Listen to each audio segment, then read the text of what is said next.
tal, profe? Buenas noches a todos. Buenas noches, Walter, Elena. Eh, Bienvenidos Buenas noches. a una clase más del curso de fisioterapia respiratorio. Y bueno, profe, iniciamos y a tu cargo. Buenas noches, chicos. ¿Cómo están? Chicas, chicos. Buenas noches, profe. Bien, ¿cómo estamos?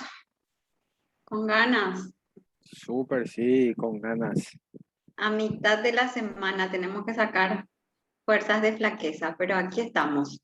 Bueno, continuamos con nuestro curso de diplomado. Como les había dicho, hoy ya vamos a hablar sobre lo que sería la kinesioterapia, específicamente la rehabilitación en estos pacientes post-COVID.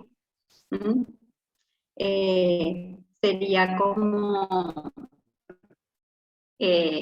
endulzarles que ya vayan conociendo sobre aquellas estrategias terapéuticas que se van a usar con estos pacientes. Bien, si no hay preguntas o algún tipo de comentario por alguien, entonces empezamos.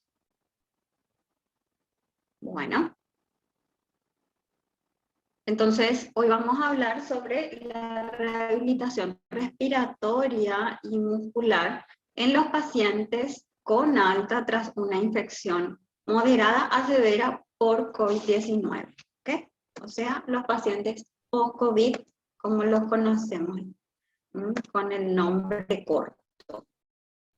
Los pacientes que tienen el alta hospitalaria después de haber afrontado una fase aguda de COVID, ya sea moderada o severa, no están curados. O sea, una vez que se le da el alta, hay que entender que superó la infección, ¿sí? Logró su egreso hospitalario, pero eso es el inicio de una convalecencia que puede llegar a ser bastante prolongada. Es muy probable que si el paciente recibe rehabilitación y es exitosa, se logre recuperar una función normal, o sea, la que tenía antes a nivel pulmonar, en aproximadamente un año posterior a su alta, y que de forma paulatina se calcula, eso es un estudio que está calculando, porque obviamente no pasaron tantos años desde la pandemia, en el transcurso desde su alta hasta 5 años, puedan llegar a superar esa debilidad muscular y la polineuropatía derivada de la estancia del hospital.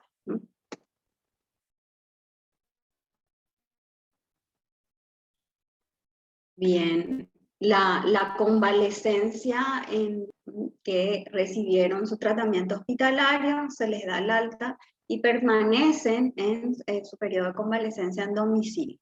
Es ahí donde se requieren estrategias practicables de rehabilitación para la casa con apoyo de la familia y los cuidadores, y la meta que se va a tener de forma progresiva es lograr que este paciente pueda desarrollar sus actividades de la vida diaria, sus actividades cotidianas. ¿Bien? Bien, esas estrategias de rehabilitación que nosotros tenemos que trazar tienen que centrarse en el control gradual de una amplia serie de alteraciones, tanto cuantitativas como cualitativas, productoras de la debilidad muscular que va a presentar el paciente, descompensaciones metabólicas, capacidad pulmonar disminuida, motricidad y propiocepción deterioradas, y esto superpuesta al aumento de riesgo de caídas, al temor, a las reminiscencias angustiosas, la hipervigilancia asociada con ese estrés postraumático, que es desgastante para el paciente. Se suma a trastornos cognitivos y psicológicos, tanto a corto como a largo plazo, que van a llevar a alteraciones del sueño, conductas de evitación, ¿sí? Pacientes que no quieren salir ejemplo, no quieren socializar, episodios de ansiedad, amnesia, estatus confusional o dificultades para la PONCE. Esto que acabo de decir puede presentar un paciente post-COVID, yo lo he visto, así que es con lo que tenemos que trabajar y tenemos que tener conocimiento sobre ello. Bien, la rehabilitación. El enfoque consiste en la propuesta, ¿sí?, o establecer ejercicios físicos practicables en el entorno domiciliario, o sea, que se puedan realizar en el entorno del paciente para una mejor rehabilitación. Y eso va a estar dirigida a la recuperación muscular, o sea, al fortalecimiento muscular, a la regularización de la función pulmonar y al control de las manifestaciones neuropáticas. Muchos pacientes quedan con secuelas de neuropatías. Bien, la práctica de estos ejercicios es necesaria, ¿sí? O sea, desde que el paciente sale del hospital, de su estancia hospitalaria, es necesaria y se deben aplicar con pautas, o sea, es necesario una buena prescripción. Solamente un paciente que es disciplinado y un buen apoyo familiar van a lograr que esto sea exitoso.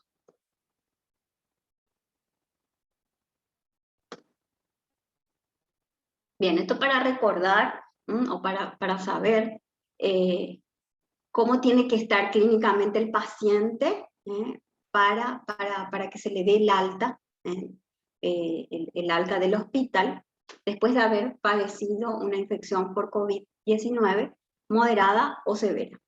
Esos son criterios, digamos, tomados a nivel mundial, general.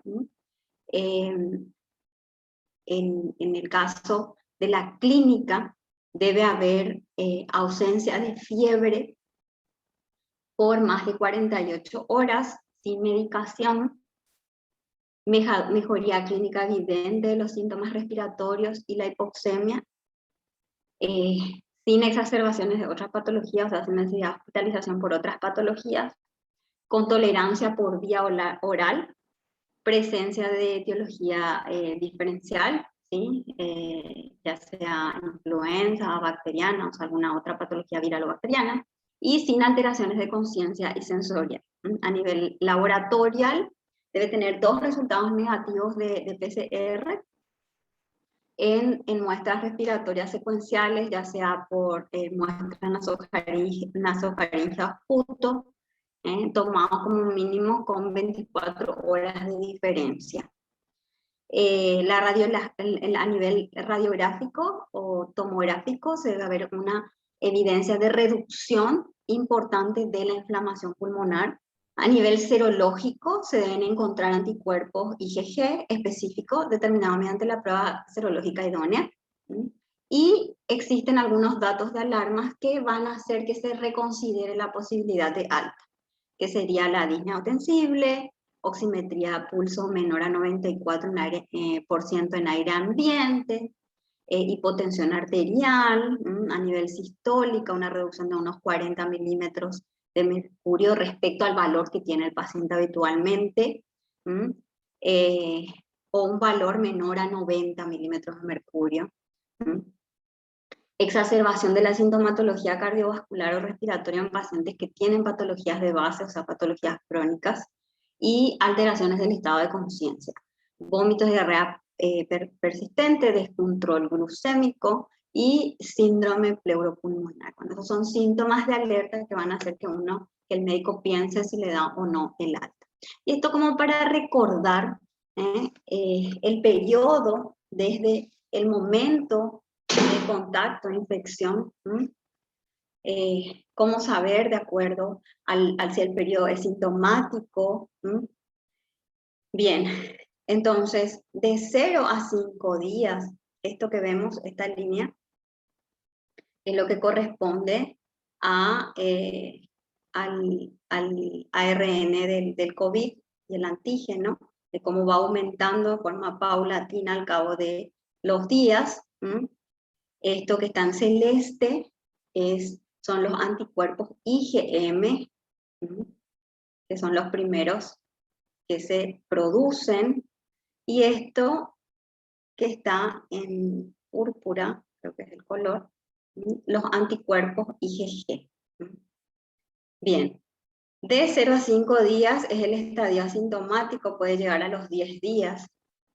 El inicio de los síntomas generalmente pueden empezar a partir del 5.º día, eso lo sabemos de memoria. Y el estadio de incubación sería entre 0 a 10 días, que es el estadio asintomático por lo general. A partir de los 10 días empieza a aumentar paulatinamente la producción de IgM, y a partir de los 14 a 15 días se empiezan a producir la inmunoglobulina G. En este tiempo, entre 14 a 21 días, es el periodo de debilitamiento, y de 21 a 28 días el periodo de convalescencia, donde ya el paciente supera la infección y está en el periodo de convalescencia, recuperación. Después de los 28 días, lo que va a permanecer en sangre es la inmunoglobulina G, que va a proporcionar la inmunidad a largo plazo de los pacientes. ¿Bien? Y esto para que se entiendan los significados clínicos de estas pruebas, tanto PCR como IgM o IgG. Como vimos en el cuadro anterior, sabemos que al inicio de la infección vamos a ver que, vimos que se produce la inmunoglobulina M, y ya prácticamente al final y se mantiene la IgG. Entonces, cuando tienen un resultado positivo en PCR y negativo en las inmunoglobulinas, el paciente está en una etapa de incubación de la infección. Entonces, PCR positivo, IgM, IgG negativo, periodo de incubación. PCR y IgM positivo e IgG negativo, paciente que está en la etapa inicial de la infección. ¿Bien? Cuando los tres se dan positivo, es la etapa activa de la infección. Y cuando tenemos PCR positivo e IgG positivo, IgM negativo, el paciente está en una etapa tardía de la enfermedad o es una enfermedad recurrente. ¿Bien?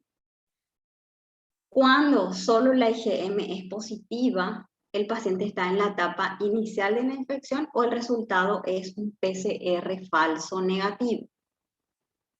Cuando solo la IgG es positiva, ¿sí?, el paciente ya está sin infección y recuperado, o sea, lo que tiene son los anticuerpos. Y cuando se dan los dos, el IgM y IgG positivo, el paciente se encuentra en recuperación o también puede darse un PCR falso negativo. ¿Bien? El periodo de positividad de las pruebas serológicas en relación con el PCR viral y el papel de la presencia de las inmunoglobulinas G y M para la determinación del estado de inmunidad del paciente, es como lo determina el cuadro. Muy bien. Se le va a dar de alta al paciente, entonces hay unas recomendaciones a corto plazo para esos pacientes que tuvieron una infección por COVID-19 moderada o severa. Se le pide que se mantenga en aislamiento domiciliario, ¿sí?, en su periodo de convalescencia, que serían durante por lo menos 14 días o más. Y eso va a depender del estado clínico y del grado de bienestar del paciente. Si es posible, se le pide que esté en una habitación aislada, bien ventilada, que esté bien sanitizada, reducir el contacto con familia y amigos, utilizar mascarilla y practicar con frecuencia una adecuada higiene de manos, practicarse controles clínicos a las 2 y a las 4 semanas después del alta, eso ya lo vimos anteriormente, preferiblemente que sean presenciales o visitas a domicilio. Y cuando no es posible, se hace con los otros recursos. Bien. Y el monitoreo que se va a realizar en los pacientes a corto plazo, una vez que ya estuvieron están de alta, están en estancia domiciliaria. Bien. Entonces, dentro de la anamnesis se hace una evaluación del contexto de domicilio, familia, cuidadores, situación social y laboral, el estado clínico, el apetito que presenta, la capacidad funcional, disnea, dolor pleurítico, expectoración, tos, fuerza, movilidad, reaparición de la fiebre, taquipnea, vómito o diarrea incoercibles, investigación dirigida de probable sintomatología neurocognitiva, sintomatología asociada con el estado emocional, ansiedad o alteraciones del ánimo, trastornos del sueño, trastorno por estrés postraumático. De forma analítica se le vuelve a pedir las pruebas de laboratorio que son la PCR y la IgG, y las funciones, la evaluación de función hepática y renal. La exploración complementaria, en todos los casos que sean necesarios, ¿verdad? A nivel respiratorio, que eso ya lo habíamos visto, espirometría, para ver la función pulmonar, control imagenológico por tomografía principalmente, para descartar la probable reaparición de la inflamación o la posible fibrosis residual, que es una secuela muy frecuente. A nivel cardiológico también se hacen pruebas, ¿bien? Las recomendaciones generales, control de fármacos, si tiene efectos terapéuticos o secundarios, se suspenden los fármacos que son innecesarios, la recomendación para rehabilitación física precoz y la recomendación para fisioterapia respiratoria dependiendo de la naturaleza y la intensidad de los síntomas. Y si fuese necesario, oxigenoterapia en domicilio. Bien. ¿Hasta acá me siguen sin problema?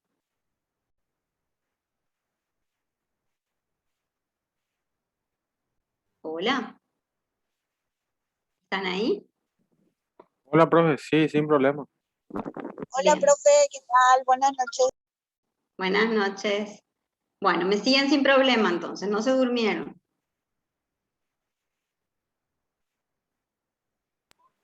No, estamos acá atentos. Perfecto.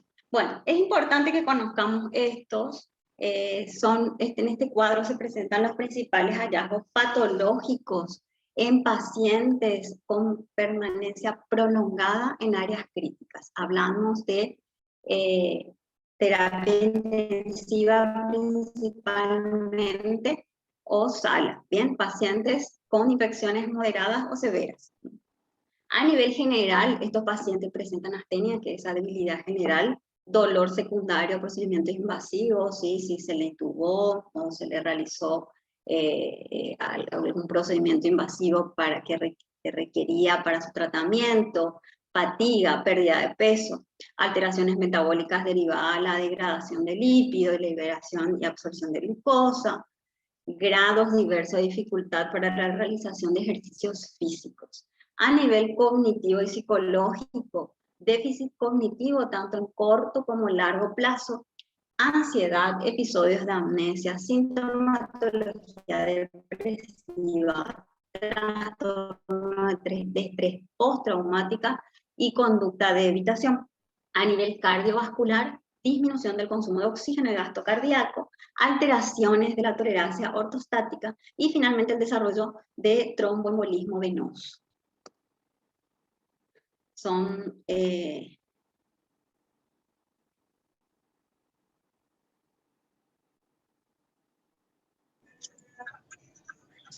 aspectos a tener en cuenta, ¿sí? Porque justamente estas alteraciones salió en mi pantalla, ¿verdad?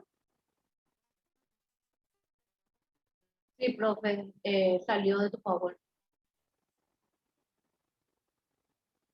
Pero otra vez.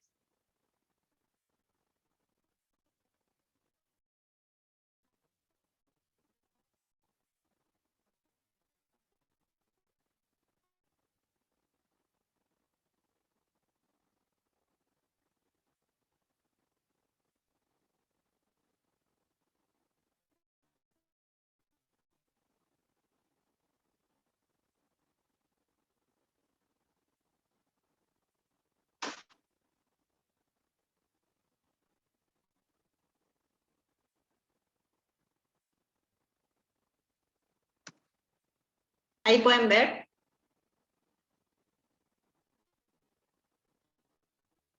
Sí, profe. Hola. Se puede ver, profe. Vamos a ver la debilidad ya por la estancia, por el reposo obligado en las apatías, polineuropatías.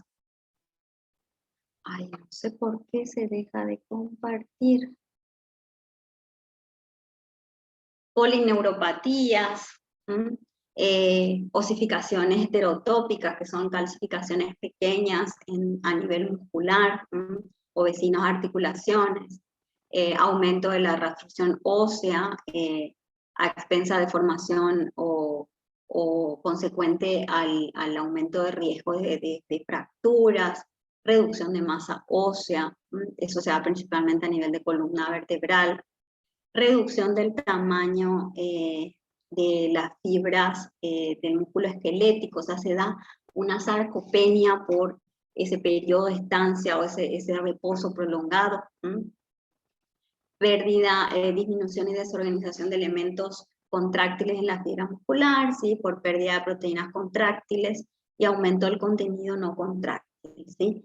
Estos lo que nos traduce es en una debilidad muscular general, por pérdida o alteración a nivel del tejido muscular propiamente dicho, ¿sí? Bien, a nivel pulmonar y respiratorio, distrés respiratorio disnea, bronquiectasias, que es cuando hay bloqueo o obstrucción a nivel de los bronquios, atelectasias derivados a compromiso de la musculatura intercostal por hipomovilidad, debilidad de la musculatura pulmonar para el logro de una presión inspiratoria máxima, alteración de la relación ventilación-perfusión debido al aumento de los espacios muertos y de zonas que no realizan intercambio gaseoso a consecuencia de la fibrosis, dificultad para la expectoración por aumento y espesamiento del moco y reducción de la movilidad ciliar, sumada a la reducción de la eficacia de la tos, que es secundaria a la debilidad y aplanamiento del diafragma. Eso que lleva a que haya mayor acumulación de secreción. Y a nivel tegumentario, desarrollo de úlceras por presión asociado a las alteraciones a nivel de la microcirculación local o por el reposo prolongado en el que estuvo el paciente, ¿sí? El reposo obligado. Bien. Y ahora, hablemos de los ejercicios para la rehabilitación enfocada en una regularización de la función pulmonar. Existen objetivos generales para este tipo de ejercicio y los objetivos van a ser nuestros objetivos como kinesiólogos a la hora de tratar a estos pacientes. Reentrenar los músculos respiratorios y favorecer la normalización de los patrones de respiración, aumentar la eficacia de los músculos respiratorios, aumentar el volumen inspiratorio y reducir el trabajo ventilatorio, reducir el gasto de energía y la fatiga, reducir la disnea, reducir la irritación de las vías respiratorias y facilitar la eliminación de secreción. ¿Cuáles van a ser las precauciones que vamos a tener a modo general? El paciente no debe realizar este tipo de ejercicios si tiene fiebre, tos intensa o incoercible. Tampoco debe realizarlos si en el intento experimenta dolor a nivel del tórax o la disnea empeora. Y si se presentan estos síntomas, tengo que anotar e informar a su médico tratante. ¿Ok? Bien, esto lo hemos visto bastante. Se han hecho videos, tutoriales sobre estos ejercicios, que serían los ejercicios básicos para recuperación post-COVID, pero que es importante conocerlos, ¿sí? La respiración con labios fruncidos, que es un ejercicio que lo puede realizar acostado o lo puede realizar sentado o incluso parado. Es un ejercicio que es muy simple de comprender, pero que es necesario guiarle bien al paciente para que entienda.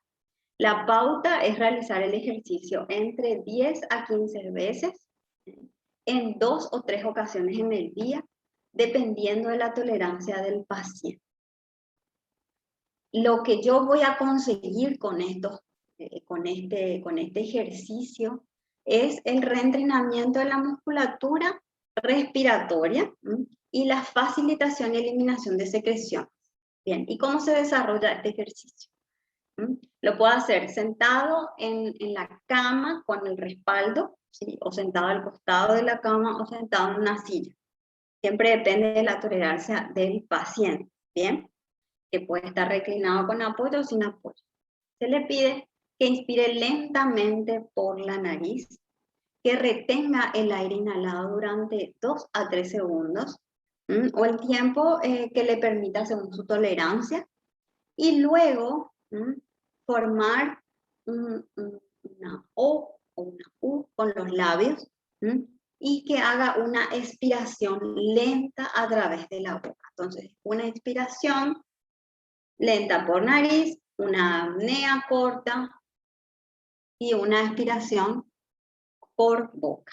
Bien, ese es el ejercicio que le pido que realice entre 10 a 15 veces según su tolerancia. Bien, generalmente nosotros tenemos que mostrarle al paciente para que ellos comprendan. Muchos de ellos a veces no pueden comprender dándole una explicación verbal. Bien. Bueno, el otro ejercicio, que es bastante importante también, es el ejercicio diafragmático, patrón diafragmático o respiración abdominal. Bien. La pauta con este ejercicio es realizarlo igual que el anterior, entre 10 a 15 veces, o durante un tiempo. Puede empezar durante 5 minutos e ir prolongando hasta lograr 10 minutos de trabajo, y se le puede indicar ese ejercicio por la mañana y por la tarde. El ejercicio se puede realizar sentado, recostado con piernas semiflexionadas. Se le puede pedir para mejor comodidad que coloque una almohada entre las rodillas, debajo de las rodillas para estar más cómodo. Bien. El efecto terapéutico que yo voy a tener con este ejercicio, o sea, que el paciente va a obtener, es el reentrenamiento de la musculatura respiratoria, el aumento del volumen inspiratorio y la reducción del trabajo ventilatorio. Y también, como el otro, facilita la eliminación de secreción.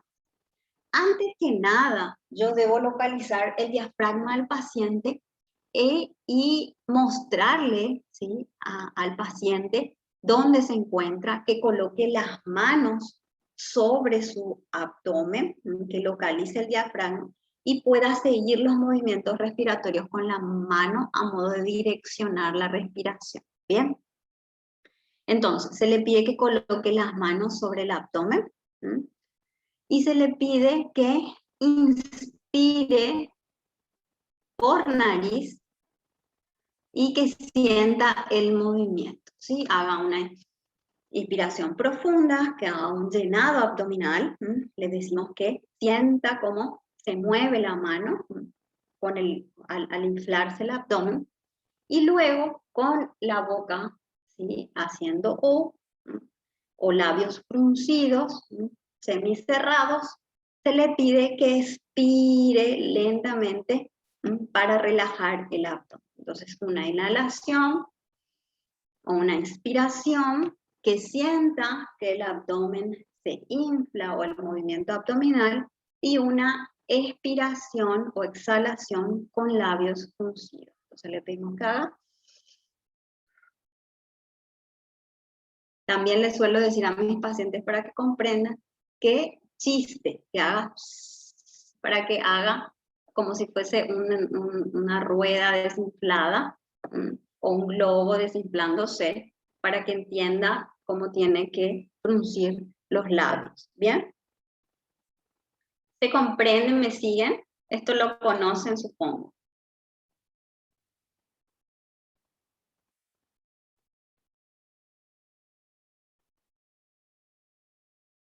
Bien. Existen algunos ejercicios en donde se utilizan dispositivos y unos dispositivos caseros que actualmente también, digamos que alcanzaron un protagonismo interesante, que es ejercicios para lograr una permeabilización de las vías aéreas y la movilización de secreciones bronquiales. Entonces se hace un PIP, ¿sí? Se hace una aspiración, compresión, con ayuda de presión expiratoria positiva, ¿sí? Que es el famoso PIP, doméstico, casero, en donde se utiliza una botella descartable de medio litro o de 1 litro, y se coloca una pajita o un sorbete, como le conozcan, ¿sí?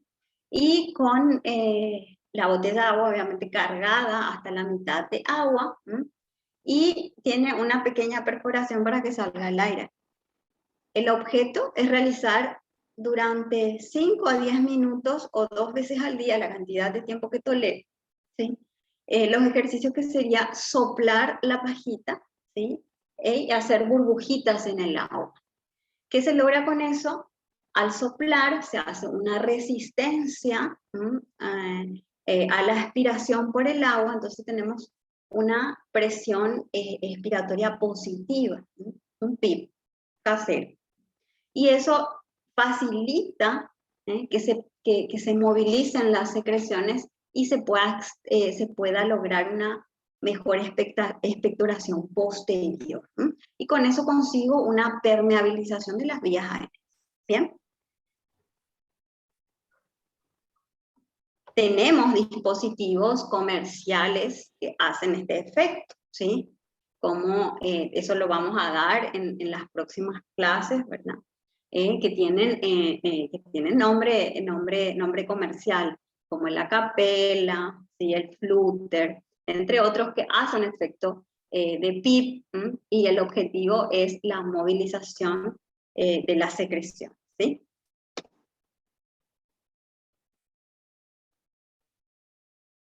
Bien, ¿me siguen?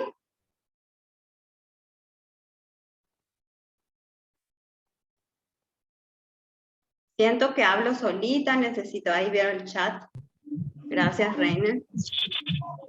Sí, Estamos profe, escuchando, te profe, escucho. atentamente. Perfecto, gracias. ¿No tienen preguntas hasta acá? ¿Se comprende bien?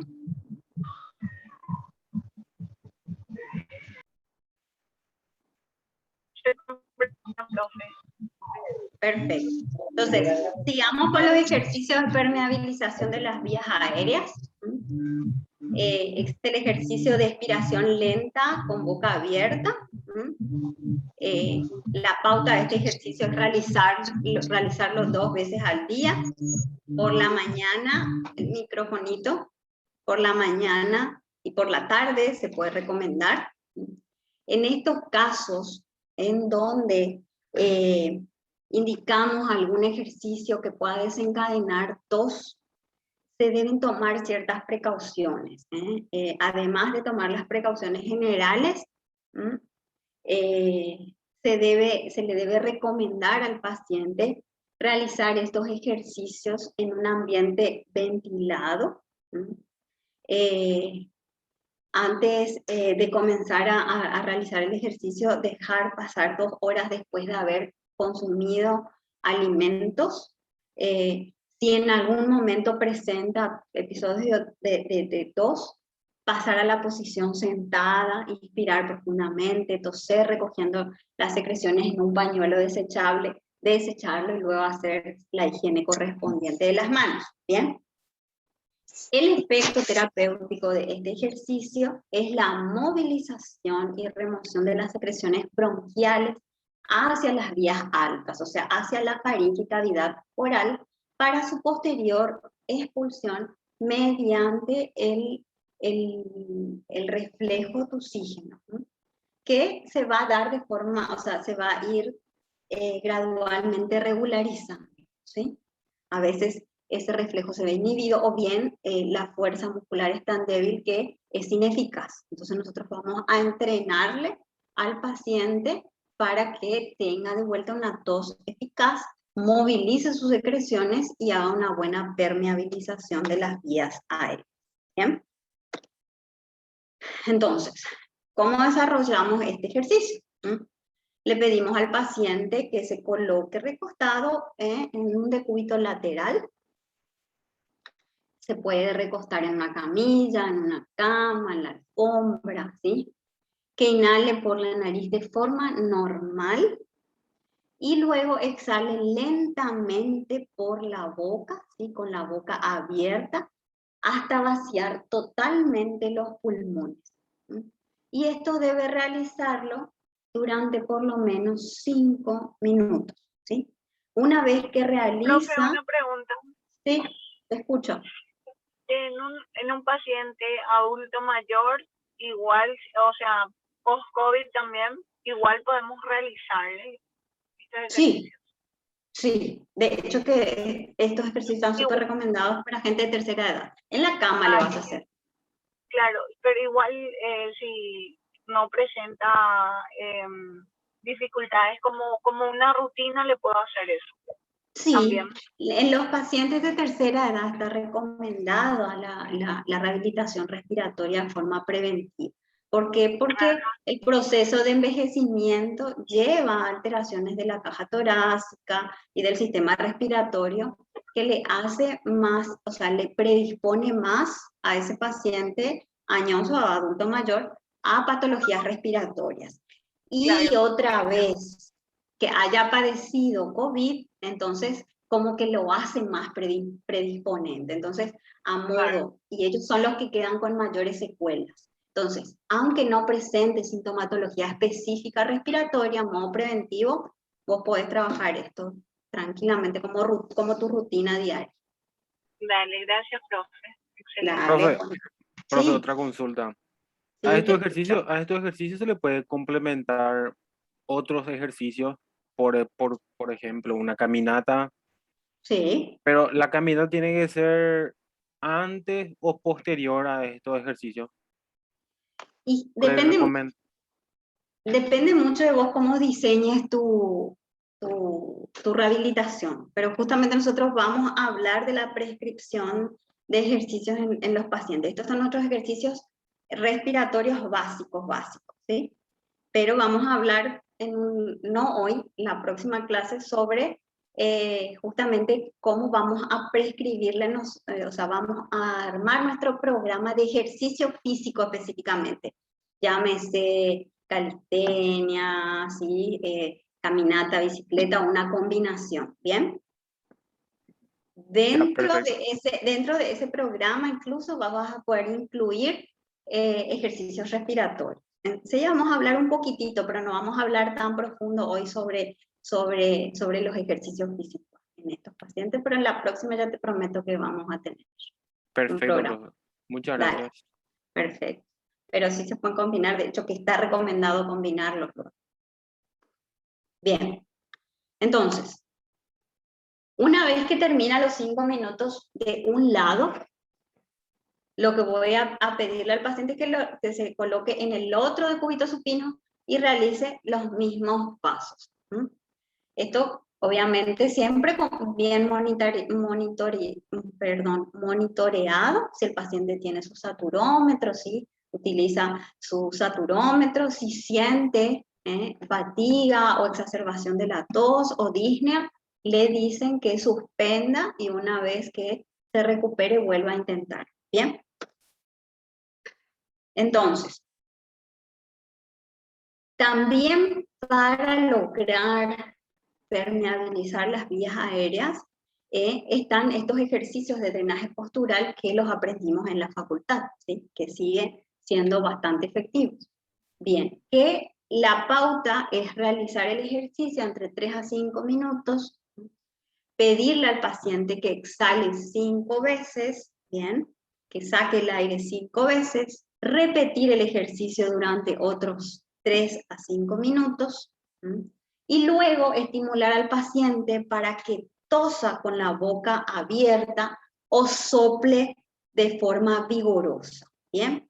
Y ejecutar la secuencia completa por lo menos una vez al día, ¿sí? A ver, repasemos. Entonces, ¿Qué es lo que hacemos nosotros cuando le colocamos en esta posición de decúbito y le pedimos que haga la inhalación y la exhalación durante ese tiempo?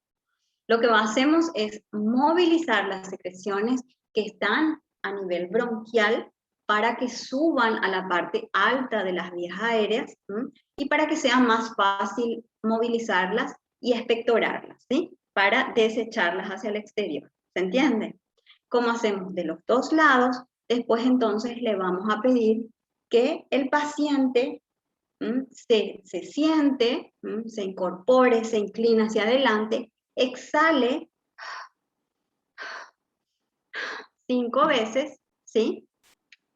Y luego haga una tos vigorosa o un soplido vigoroso, ¿sí? Eso que va a hacer que las secreciones que van subiendo lleguen a la glotis, desencadene el reflejo de tos, el paciente tosa y pueda expectorar la secreción. O bien lo degluta, o sea, lo traga, ¿bien? ¿Sí se entiende? Bien. ¿Cómo sería, profe? Perdón, me perdí. Bien, nosotros hacemos los cambios de posición, ¿sí? Le colocamos en decúbito lateral al paciente, hacemos el paso 1 al paso 4, ¿bien? Repetimos del otro lado. Una vez que concluimos, le pedimos al paciente que se incorpore, se siente, ¿sí? Y se le pide que exhale 5 veces, ¿bien? Luego que haga una tos fuerte con la boca abierta o que sople, con el objetivo de que esa secreción que movilizamos con este ejercicio llegue hasta la glotis y luego sea expectorada, ¿sí?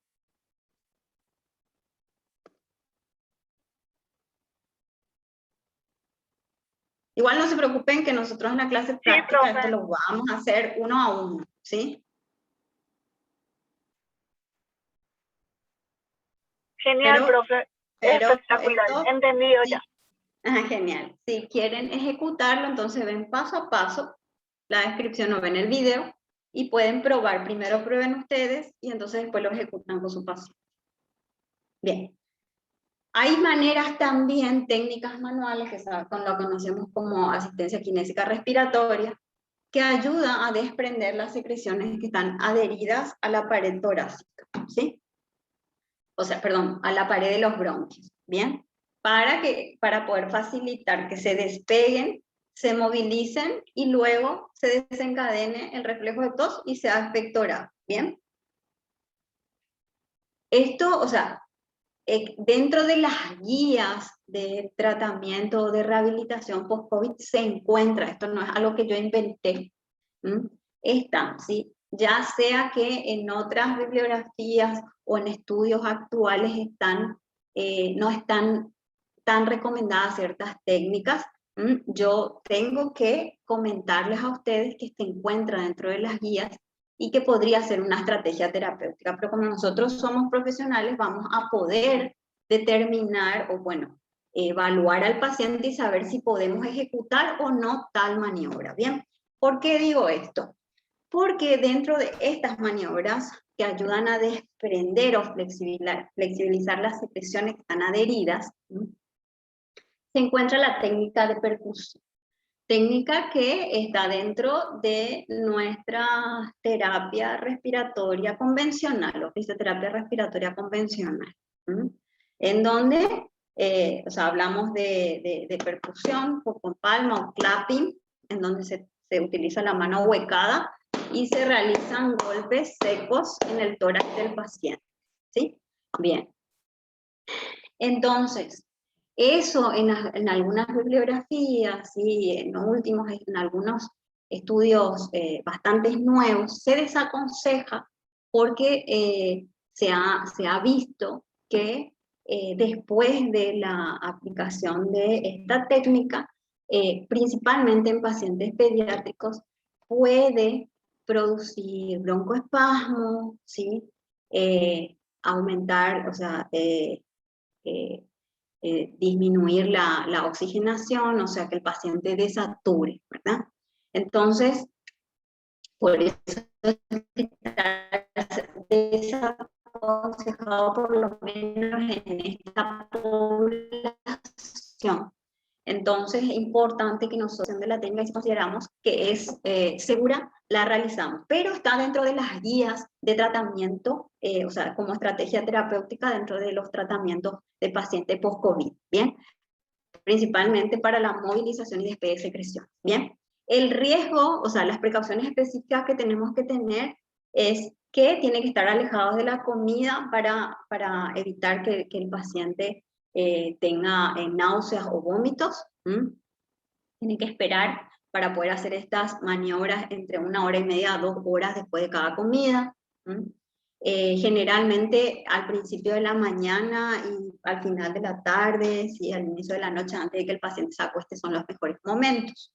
Otra de las técnicas que es recomendada y que anda muy bien para movilizar las secreciones y desprenderlas principalmente de las paredes bronquiales son las vibraciones, que en donde seguramente todos conocen, se realizan movimientos vibratorios sobre el tórax del paciente con las manos del terapeuta, con el objetivo de crear un movimiento de agitación a nivel de la pared torácica, y lo que hacemos nosotros como kinesiólogos es contraer los músculos del brazo y del hombro de forma isométrica a modo de conseguir esas vibraciones.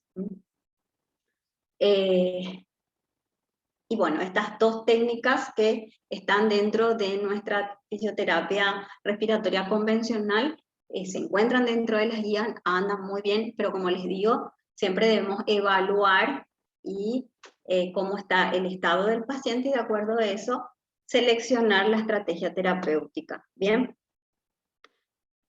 Las posturas o los drenajes posturales son otros ejercicios o técnicas recomendadas para los pacientes post-COVID. ¿Y qué son estas posturas o drenaje postural?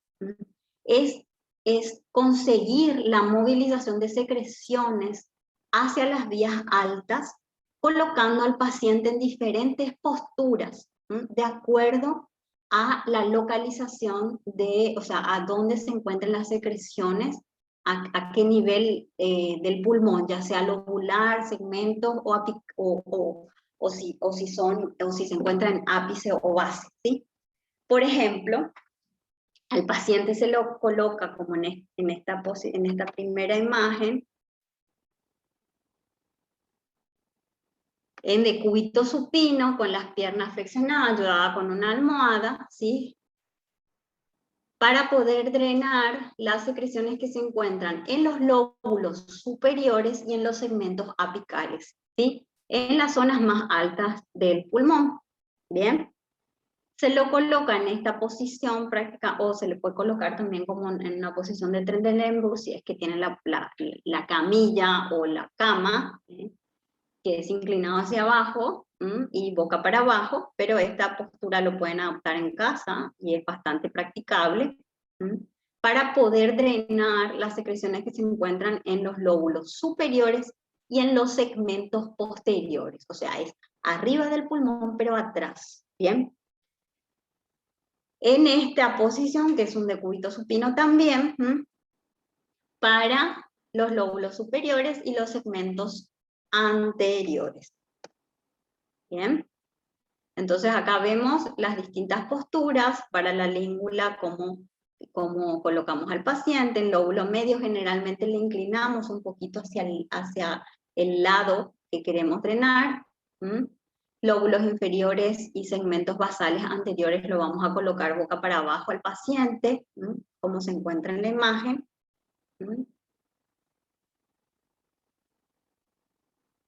Y vamos a mantener esa postura durante unos minutos. Generalmente se le pide al paciente que se mantenga por lo menos 10 minutos, si es una posición cómoda, para lograr un drenaje el mayor tiempo posible. ¿Bien? Y después de esta posición de drenaje, podemos utilizar cualquiera de las técnicas que asistan la tos a modo de que esas secreciones movilizadas puedan ser expectoradas. ¿Bien? ¿Hasta ahí qué tal? ¿Me siguen? Genial, profe. Se entiende súper bien. Perfecto. Bien. Vamos a tener nuestro receso 10 minutitos nomás, ¿sí? Para poder cargar pilas y hablamos un poco ya de ejercicio físico que tanto queremos saber, ¿ok? Volvemos 20 y 48, ¿les parece? Dale, profe. Está bien. Nos vemos 20 y 48. Sí, vayan a comer algo.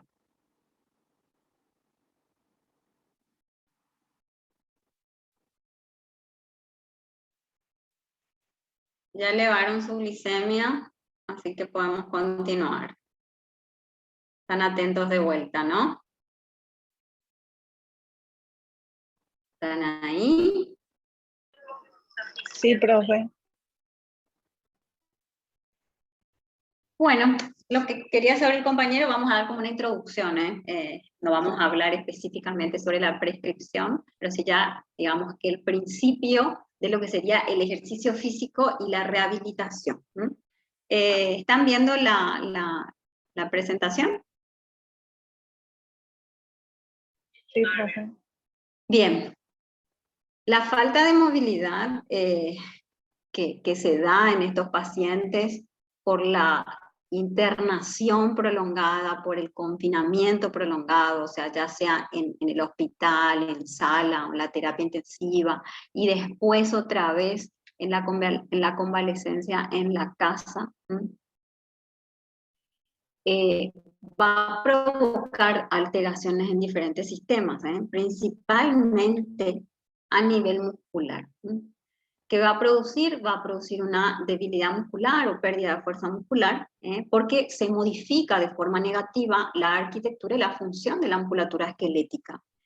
También la capacidad cardiopulmonar, porque también hay una modificación negativa de la musculatura respiratoria y eso va a alterar también la mecánica ventilatoria, eso sumado también a la estancia en cama, a los decúbitos obligados, entre otros, ¿sí?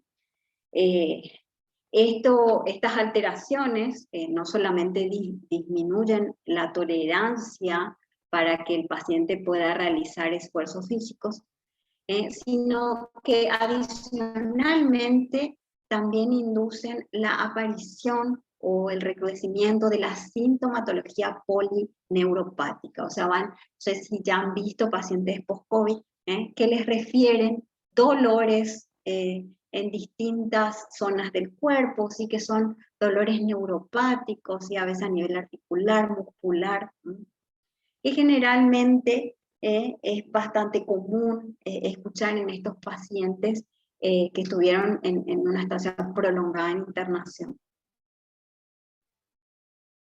Y esto justamente, cuando se modifica, se manifiesta clínicamente, puede tener una duración prolongada. O sea, hasta ahora no sabemos si queda como secuela permanente o no. El ejercicio regular incrementa la capacidad para la ejecución de las actividades de la vida diaria, va a reducir la edad relacionada con la salud. Cuando se realiza ejercicio físico, aumenta la demanda de oxígeno, ¿sí? Porque obviamente producimos trabajo muscular, lo que va a requerir mayor o sea, va a haber mayor metabolismo, va a requerir mayor cantidad de glucógeno, eso va a exigir al sistema cardiovascular, cardiorrespiratorio trabajar más por la demanda de oxígeno, y frente a este aumento se incrementa justamente la frecuencia respiratoria, la frecuencia cardíaca, y como resultado da esa sensación subjetiva de falta de aliento al finalizar el ejercicio. Aunque objetivamente ello no equivale a una dificultad respiratoria, una disnea. Es más bien una deuda de oxígeno que queda por la actividad física. O sea, quien no realizó una actividad física que no estaba acostumbrado o se exigió de más y queda posterior a eso con esa sensación de falta de aliento, ¿sí? Que se recupera en unos minutos posterior a la actividad. Bueno, en este caso hay algunos pacientes que quedan con el miedo de la disnea que se les daba durante, durante el tiempo de internación, o sea, durante la neumonía, ¿sí? Ellos sintieron mucha disnea, mucha dificultad respiratoria. Esa sensación, o sea, cuando realizan ejercicios y tienen esta falta de aliento, les recuerda esa sensación tan desagradable de la disnea, ¿no? Entonces, ¿qué hace? Que como que les desalienta a estos pacientes a realizar ejercicio. Y dentro de su lógica, ellos prefieren el reposo a la actividad física porque la actividad física les desencadena esta sensación, ¿eh? Entonces, muchos de ellos tienden al reposo, a la sedestación prolongada o a la inmovilidad, ¿bien? Entonces, la inactividad, para que vean cómo se vuelve un círculo vicioso, la inactividad hace que, o sea, el paciente se niega a realizar actividad física porque tiene debilidad muscular. Al tener debilidad muscular, al realizar oxígeno, hay un aumento en la demanda muscular de oxígeno, eso le ocasiona falta de aliento, eso le provoca el temor de que el ejercicio le cause esa dificultad respiratoria y evita hacer actividades que podrían causarle esa sensación. Bien, entonces el paciente se niega a hacer ejercicio y termina siendo inactivo. Bien. Y esto obviamente que va a tener consecuencias. Bien. Entonces, la ejecución de un programa en domicilio de actividad física, de rehabilitación, debe centrarse en la rehabilitación respiratoria en la musculatura general, mediante la puesta en práctica de nuestras estrategias terapéuticas como kinesiólogos respiratorios y también de ejercicio físico, tanto de tipo aeróbico como anaeróbico. Bien, o sea, nosotros no nos vamos a centrar solamente en rehabilitación respiratoria y en ejercicios exclusivamente respiratorios. Es necesario que ampliemos nuestra visión y trabajemos sobre, o sea, reacondicionar al paciente de forma general, principalmente a nivel músculo-esquelético. Bien. Entonces, ¿cuáles serían nuestras características básicas del ejercicio físico? Hay 4, ¿sí? Que sería la modalidad, la intensidad, la duración y la frecuencia. Esas son las características que tenemos que tener en cuenta para poder prescribir o realizar un programa de ejercicio físico para estos pacientes. Bien. Cuando hablamos de modalidad, hablamos de si el ejercicio va a ser aeróbico, anaeróbico, ¿sí? O fortalecimiento muscular, ejercicios que ayudan a la mejoría de la masa ósea, de la flexibilidad, ejercicios para equilibrio y coordinación. Cuando hablamos de intensidad, hablamos si va a ser leve, moderada o intensa, la duración, el tiempo que va a requerir cada sesión y la frecuencia, la cantidad de sesiones semanales. Bien. Entonces, cuando hablamos de modalidad, como le dije, el ejercicio aeróbico, ¿en qué ayuda el ejercicio aeróbico? Favorece el transporte de oxígeno y mejora las funciones cardiorrespiratorias. ¿Cuáles son ejemplos de ejercicios aeróbicos? Las caminatas, andar en bicicleta, nadar, subir, bajar escaleras, trotar. ejercicios de fortalecimiento muscular. ¿En qué nos ayuda? Existen diferentes grados de esfuerzo, ayuda a recuperar la fuerza muscular de los diferentes grupos, y por ahí tenemos que enfocar en esos grupos musculares que más se debilitaron y que le ayuda al paciente a realizar sus actividades diarias, por ejemplo, miembros superiores, miembros inferiores,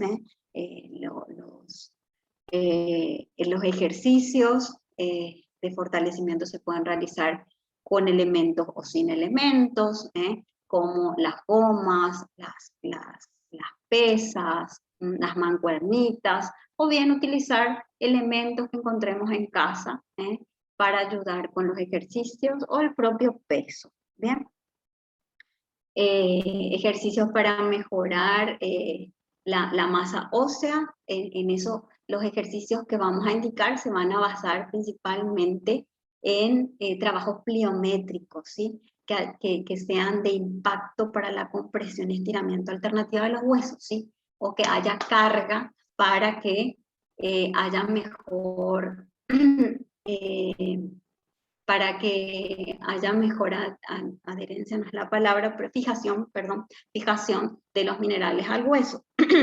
¿Y cuáles son esos ejercicios? La carrera, deportes colectivos, gimnasias con equipos o con elementos.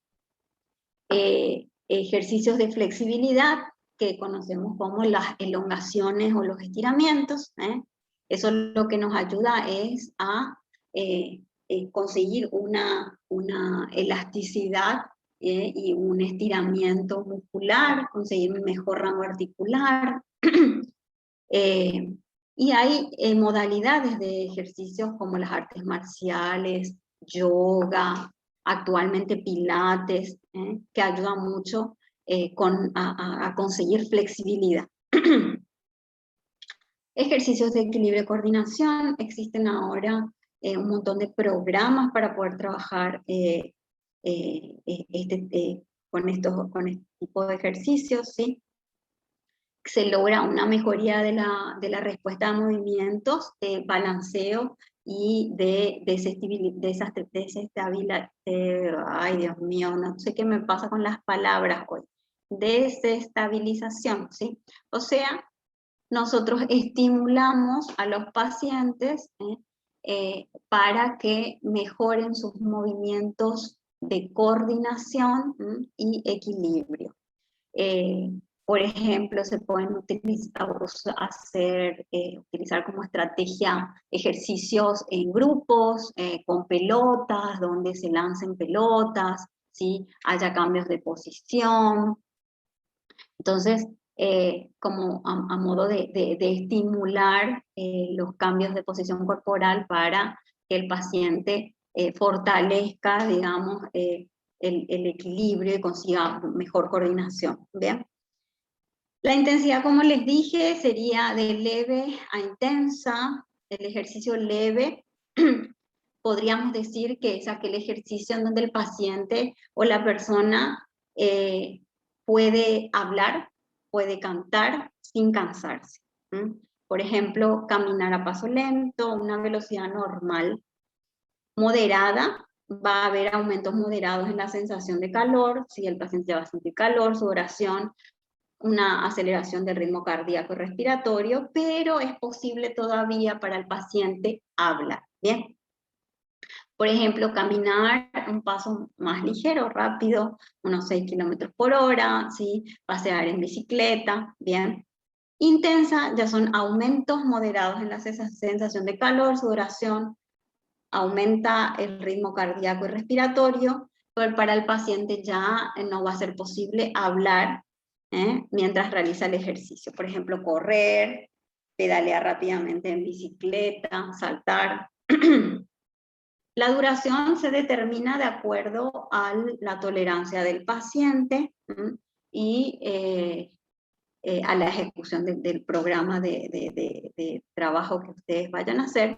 Y la frecuencia se recomienda por lo menos 3 veces por semana como mínimo, pero eso también la van a establecer según el paciente, ¿bien?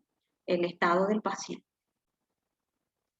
Bien, nosotros para poder determinar qué tipo de ejercicio físico, por ejemplo, fortalecimiento muscular, entre otros, podemos prescribir a nuestros pacientes, debemos hacer una valoración previa, ¿cierto?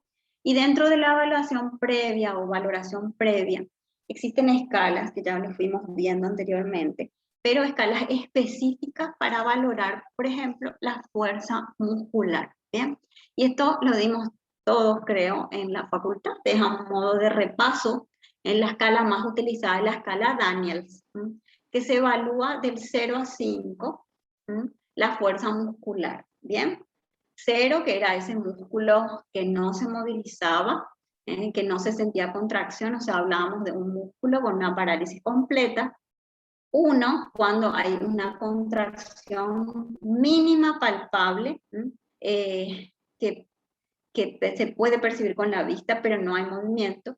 Grado 2, cuando hay una contracción muscular con movimiento completo, pero sin resistencia y a favor de la gravedad, o sea, no puede vencer la fuerza de gravedad.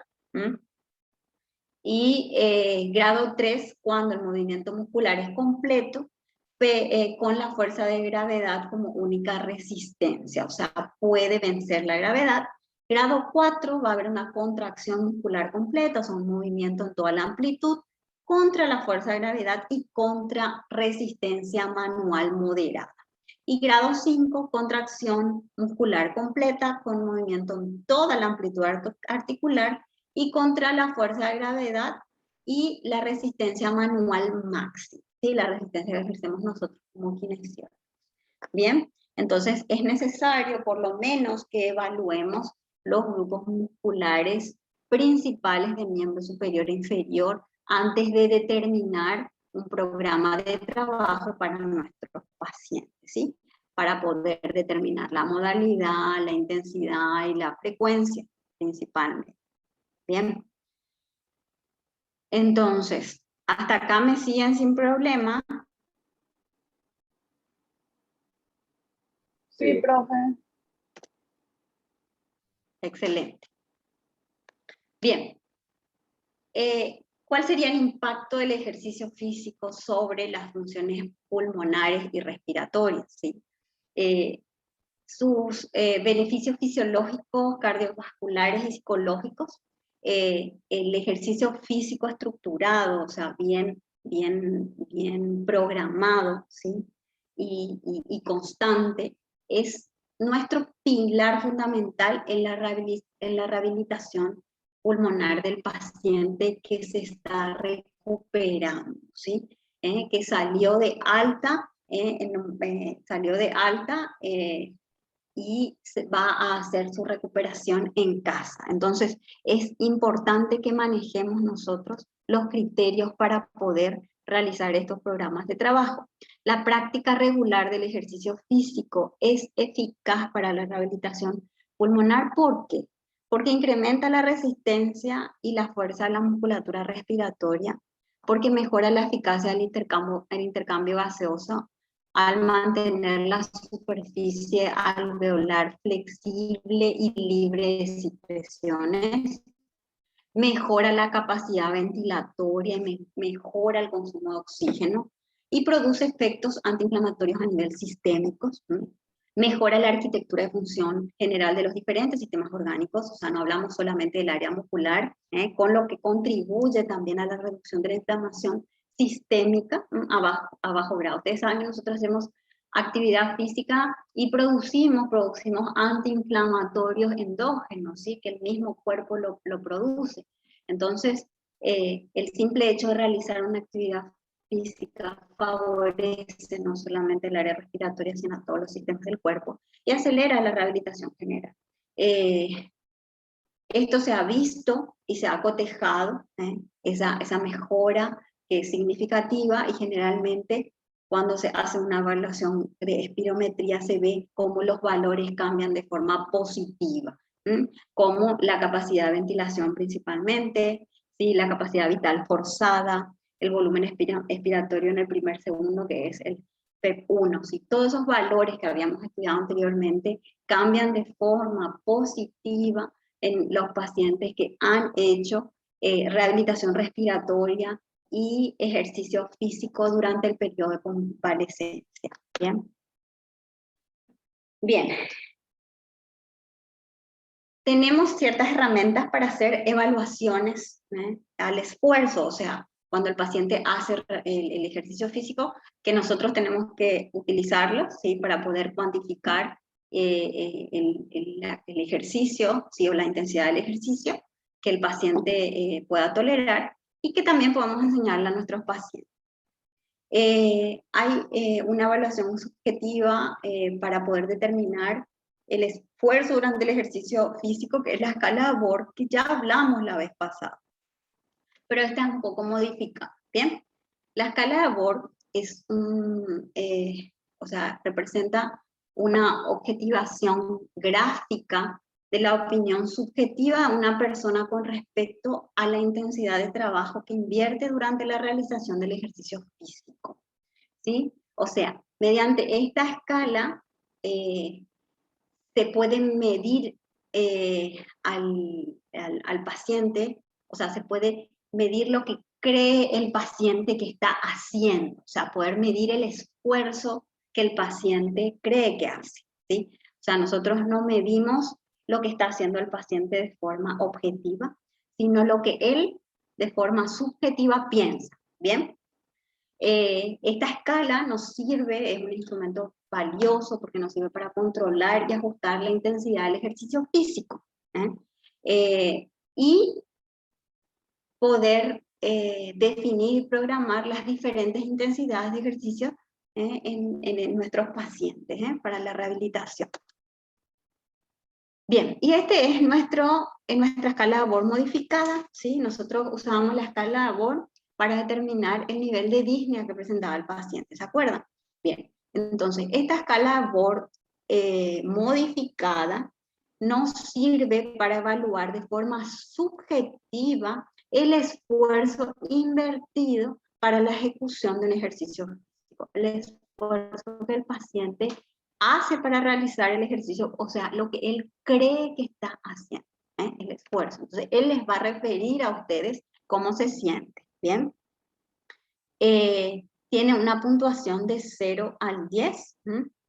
Por ejemplo, el paciente cuando se siente con mucha fatiga y ya siente esa dificultad respiratoria, les va a decir que, o sea, extremo, que ya no puede respirar, ya no puede hablar, les va a decir que es un 10, ¿bien? O 0 cuando el ejercicio es muy ligero y no tiene dificultad, ¿bien?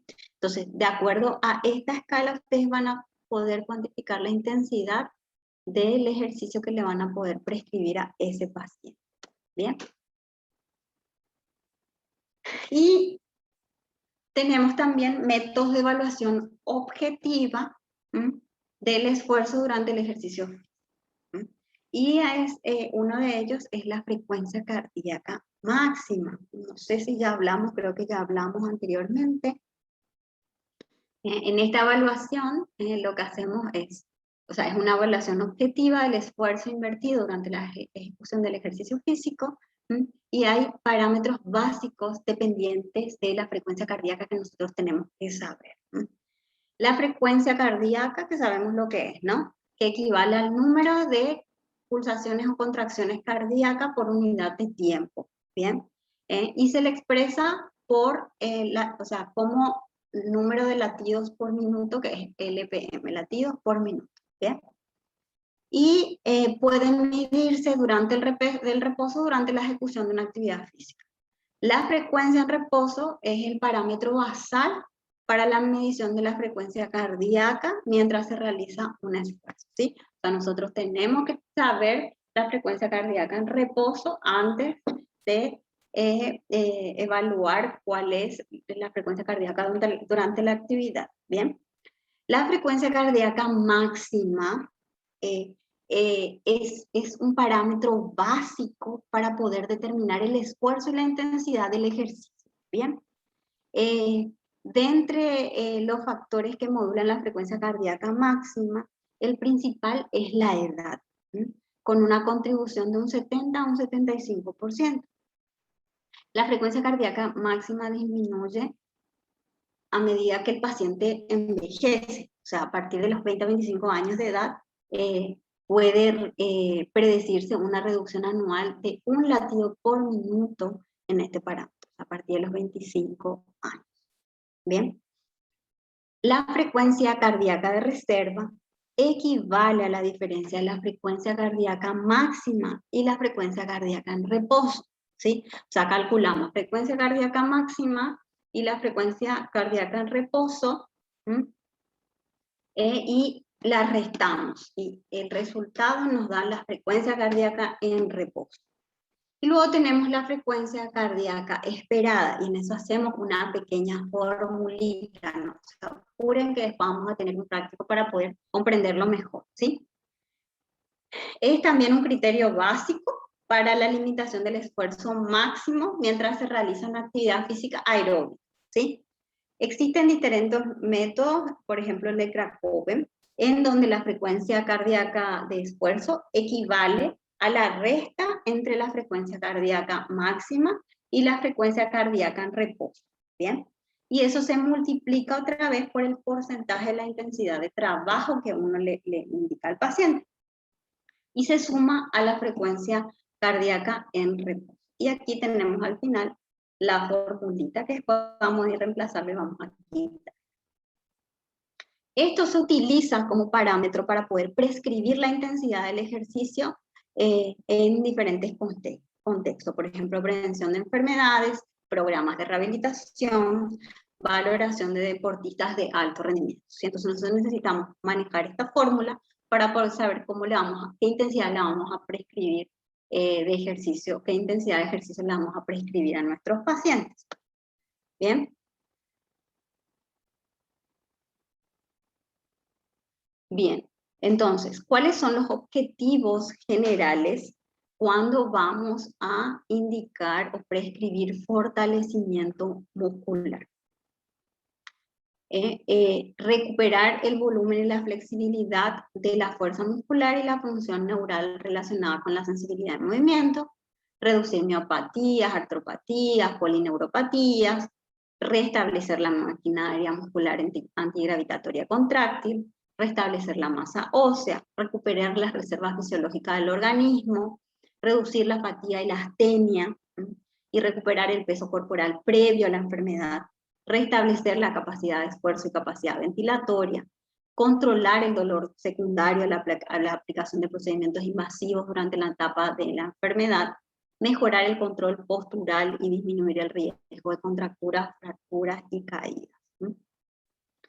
Las precauciones generales que vamos a tener: la práctica del ejercicio físico debe limitarse o evitarse conforme con la recomendación del médico en los casos que se presenten estos síntomas: alteraciones visuales, cefaleas, eructos frecuentes, fiebre mayor a 37 grados, hiperhidrosis. Malestar, hiperhidrosis es transpiración en exceso, malestar general o empeoramiento del distrés respiratorio, la disnea durante la actividad, mareo e incapacidad para mantener el equilibrio, mialgias, o sea, dolores musculares o articulares, y sensación de opresión pectoral. Entonces, cualquiera de estos síntomas va a meritar la suspensión de la actividad física de forma inmediata y la consulta con su médico. Bien. Otro tema importante durante la ejecución de nuestro programa de actividad física es la hidratación. Es importante que el paciente esté bien hidratado. Eso va a variar de persona a persona. Generalmente se le indica cierta cantidad de litros de agua por día. Pero abajo tenemos un cuadro que ustedes pueden revisar después con detalle. En edad y sexo, según la actividad física, los mayores a 14 años, este es el cuadro. Las mujeres, cuando hacemos una actividad física moderada, requerimos de 3 litros de agua, ¿bien? Y a la temperatura también va a variar. Si es una temperatura templada, 2.7 litros, ¿bien? Entonces, para que tengan una idea de cuánta cantidad de agua debe consumir un paciente de acuerdo a la actividad física que ustedes realicen. Evitar la sedestación o la inmovilidad, ¿sí? O sea, la inactividad es súper importante.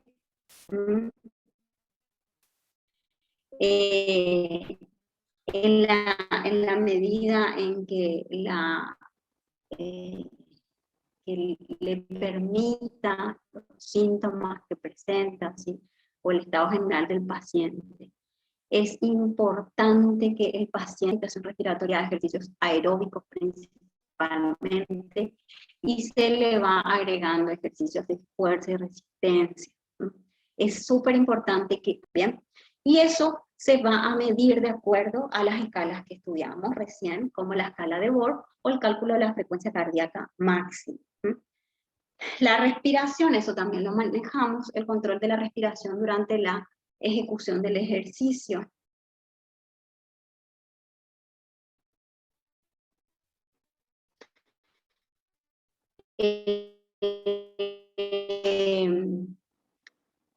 Ante la contracción muscular y estira. Esto se puede complementar con los ejercicios respiratorios. Si el paciente ya conoce los patrones respiratorios, entonces cuando le indican ejercicios de fortalecimiento, ejercicios de estiramiento, entonces le enseñan las respiraciones en los momentos que corresponden. Y se le explica que debe evitar la ejecución de movimiento de ejercicio durante el tiempo de apnea. Bien, hasta acá bien. Vamos a hacer los ejercicios de frecuencia cardíaca máxima Profe. y la esperada en el práctico. Sí, te escucho. Hola, tengo una duda. Además de todo esto, ¿se le puede agregar algún tipo de triflow o voltaje o algo así? Ahora vamos a hablar. Dale. Dale. Se me adelantan. Bien. ¿No hay preguntas? ¿No hay más? Profe, Sí.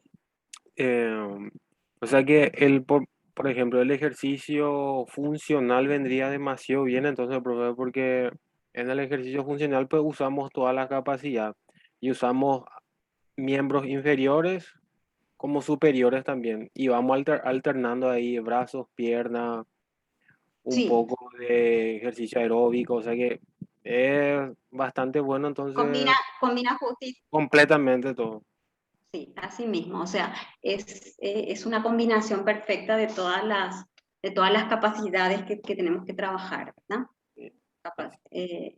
Así que bien, obviamente que lo que vos vas a hacer es utilizar algunas de estas escalas, utilizar la escala Borg y hacer el cálculo de frecuencia cardíaca máxima para medir la intensidad de tu ejercicio funcional. O sea, vos vas a tener que saber si de acuerdo a esa valoración, cuánta intensidad va a ser tu ejercicio, porque no va a ser lo mismo, por más que sean todos pacientes post-COVID severas, supongamos, pero no va a ser lo mismo el programa de ejercicio que vos apliques en una paciente de 45 años a una paciente de 80, ¿cierto? Así mismo, sí.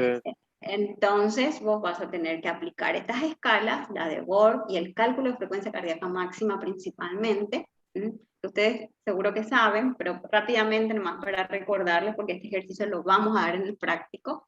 Para sacar la frecuencia cardíaca máxima tenemos un valor fijo que es los 220 y a ese le restamos la edad de nuestro paciente, ¿sí? Y ese resultado es la cantidad de frecuencia cardíaca que tiene que tener el paciente, o sea, lo máximo que tiene que tener el paciente. Estamos hablando de un esfuerzo máximo en el paciente. Y sobre eso nosotros tenemos que calcular otra vez entre el 75 y el 80%, y esa sería la intensidad de actividad que tenemos que indicar. ¿Entendés? De acuerdo a eso, de acuerdo a ese resultado. Entendido. Bien.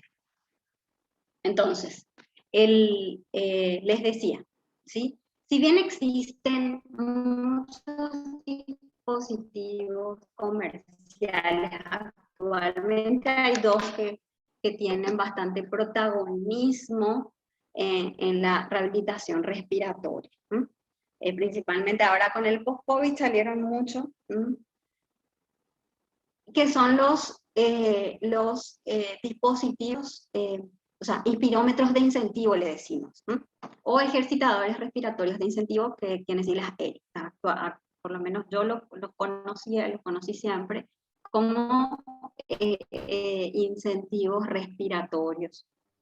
Estos son dispositivos mecánicos que lo que hacen es estimular al paciente para que ejercite la respiración y al mismo tiempo le producen una retroalimentación visual acerca de las características de esta. Por ejemplo, ahí como ven en la imagen, esa es una paciente mía post-COVID, tiene un TriFlow, o sea, ese es un nombre comercial en realidad, el TriFlow, pero son las 3 pelotitas, y que tienen colores distintos, y de acuerdo al flujo que se logra, van levantándose las pelotitas, ¿no? ¿Qué pasa aparte de que logramos que el paciente se ejercite? El paciente puede ver de forma simultánea los resultados de su ejercicio. Entonces le sirve de estímulo, ¿bien? Estos ejercitadores son, digamos, una base de técnicas de espirometría incentivada, ¿sí? Espirómetros de incentivo.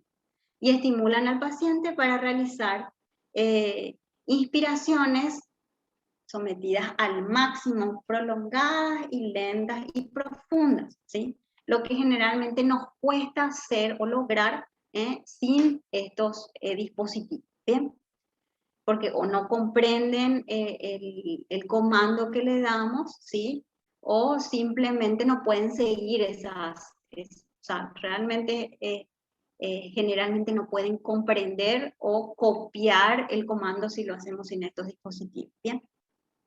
Entonces, estos dispositivos complementan de manera idónea los ejercicios respiratorios que utilizamos en rehabilitación respiratoria y de fortalecimiento muscular, sobre todo en aquellos relacionados con la expansión torácica, ¿bien? Porque trabajan a nivel muscular, ¿sí? ¿Sí se entiende? Existen 2 tipos de estimuladores, o sea, principalmente, ¿bien? Que son el ERI dependiente del flujo, que es el que conocemos, digamos, como TriFlow. Estos sí se mueven de acuerdo al flujo que el paciente genera al realizar una inspiración, ¿bien? Esto favorece la activación de los músculos de la caja torácica, ¿bien?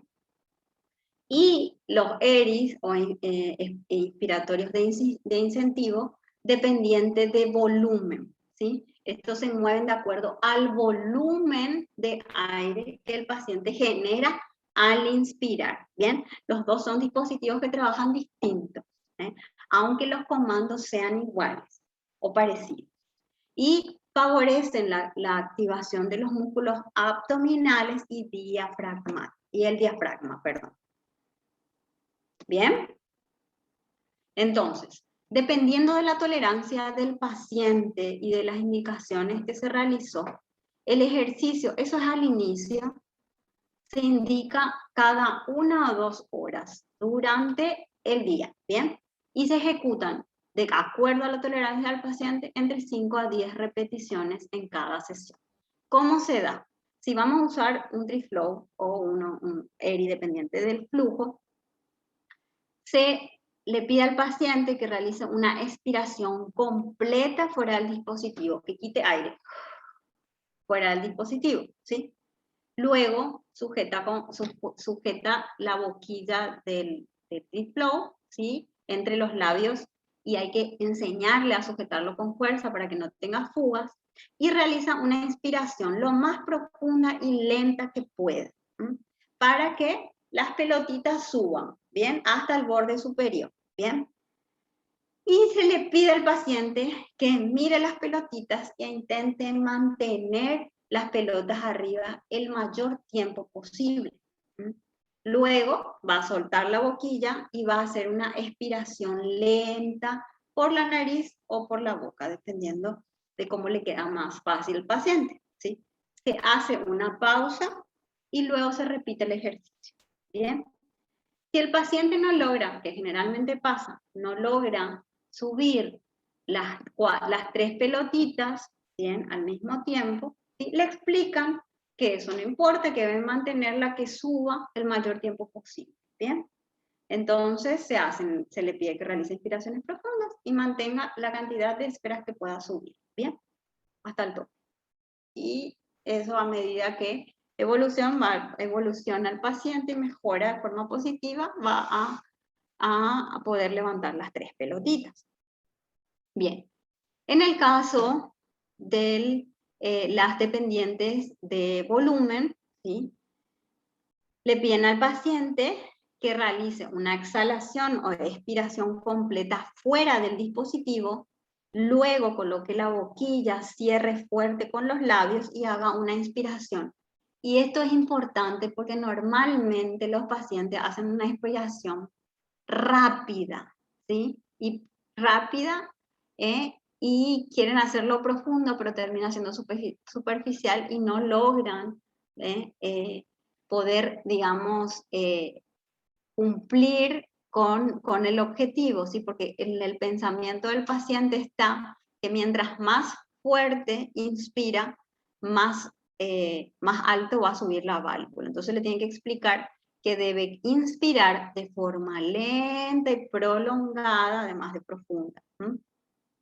La velocidad de inspiración debe ser aquella con la que el indicador del flujo del dispositivo se mantenga en los límites recomendados. Generalmente viene, ¿sí? con 2 marcadores. Uno que marca el volumen que tiene que alcanzar el paciente, y otra que se mueve de acuerdo a cuando uno va inspirando. Y tiene 3 marquitas, eso lo vamos a ver también en el práctico, en donde está bien, más o menos y mal. Generalmente tiene 3 caritas. Una cara de tristeza, una cara sonriente, ¿sí? Y una cara neutra. Bien, ustedes tienen que explicarle que ese marcador debe mantenerse en el medio. Bien. Después de alcanzar la máxima capacidad posible, se mantiene la inspiración durante unos segundos, le pide que mantenga durante por lo menos 3 segundos y luego realice una expiración lenta. El paciente descansa y luego repite el ejercicio. Bien, ¿cuáles son las contraindicaciones? Las contraindicaciones y precauciones para el uso de estos dispositivos. Si el paciente tiene estoma traqueal abierto, quiere decir aquel paciente al que se le realizó una traqueotomía, por ejemplo, y se le decanuló, que es cuando se le quita la cánula, queda el estoma abierto que se va cerrando por segunda intención. Si el paciente sigue teniendo abierto su estómago, está contraindicado. Pacientes que no colaboran o no pueden comprender las órdenes, también está contraindicado. Si el paciente presenta neumotórax no controlado, inestabilidad hemodinámica o hemóptisis. Las precauciones es el uso incontrolado, o sea, alguien que lo use y lo repita seguido, sin pausa, puede provocarle hiperventilación. En pacientes con pulmones enfisematosos puede producir barotrauma. ¿Qué significa eso? En pacientes que tienen bullas a nivel pulmonar, ¿sí? El uso descontrolado puede hacer que se rompan esas bullas y provocar barotrauma. Puede incrementar la intensidad de dolor basal, que no está bien controlado. En pacientes que tienen oxígeno, o sea, que dependen de oxígeno, que reciben oxigenoterapia, cuando se le retira la mascarilla, puede incrementar la hipoxemia. Existen ahora dispositivos en los que se puede colocar la cánula de oxígeno, ¿sí? Y puede realizar su ejercitador junto con el oxígeno. O sea, un detalle a tener en cuenta cuando queremos usar estos dispositivos de incentivo. En algunos pacientes que tienen un deterioro clínico pronunciado, puede producir mucha fatiga muscular y exacerbación de broncoespasmo. Entonces es importante, ese paciente que está encamado oxigenoterapia dependiente, ¿sí? O paciente internado, que tiene un deterioro clínico, no podemos utilizar este tipo de dispositivos. Bien, ¿cuáles son los efectos terapéuticos? O sea, ¿qué conseguimos al usar esto? Conseguimos reentrenar la mecánica de expansión torácica de los músculos inspiratorios, un aumento de la presión transpulmonar y de los volúmenes inspiratorios, una optimización del esfuerzo y reducción de la disnea, mejoría de la expectoración y movilización de secreciones bronquiales, y reducción o profilaxis de potenciales complicaciones clínicas, ¿sí? A modo preventivo. Bien. Creo que llegamos justo a la hora.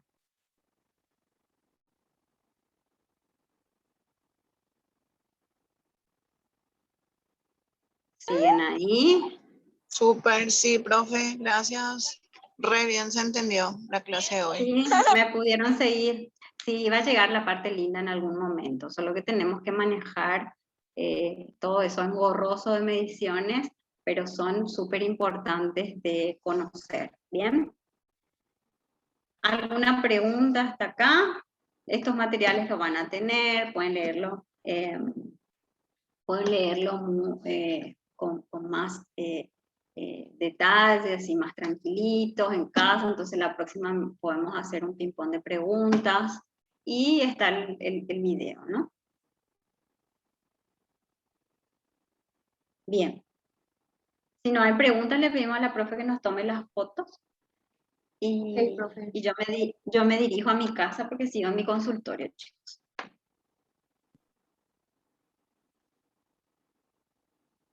Bueno, a ver si prenden sus camaritas. ¡Ay! Ahí hay una alumnita.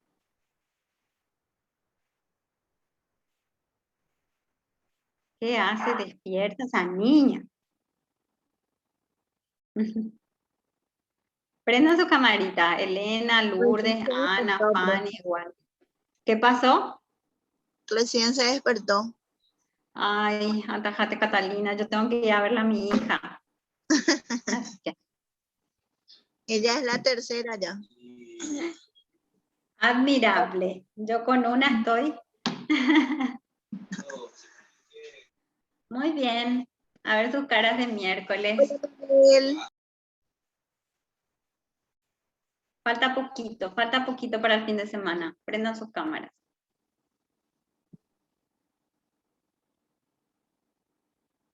Quito la foto. Lo que pasa es que, dale, saquen. La mejor sonrisa del miércoles.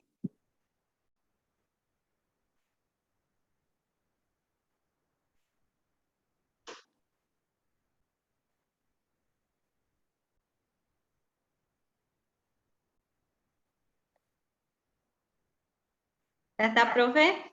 Sí, profe, ya está. Genial, muchas gracias de vuelta por asistir a esta clase. Espero que le haya sido bastante nutritivo. Así que les queda leer el material, seguir nutriéndose y nos vemos la próxima clase. ¿Ok? Así es, profe. Buenas noches para todos. Buenas noches. Buenas noches para todos. Gracias.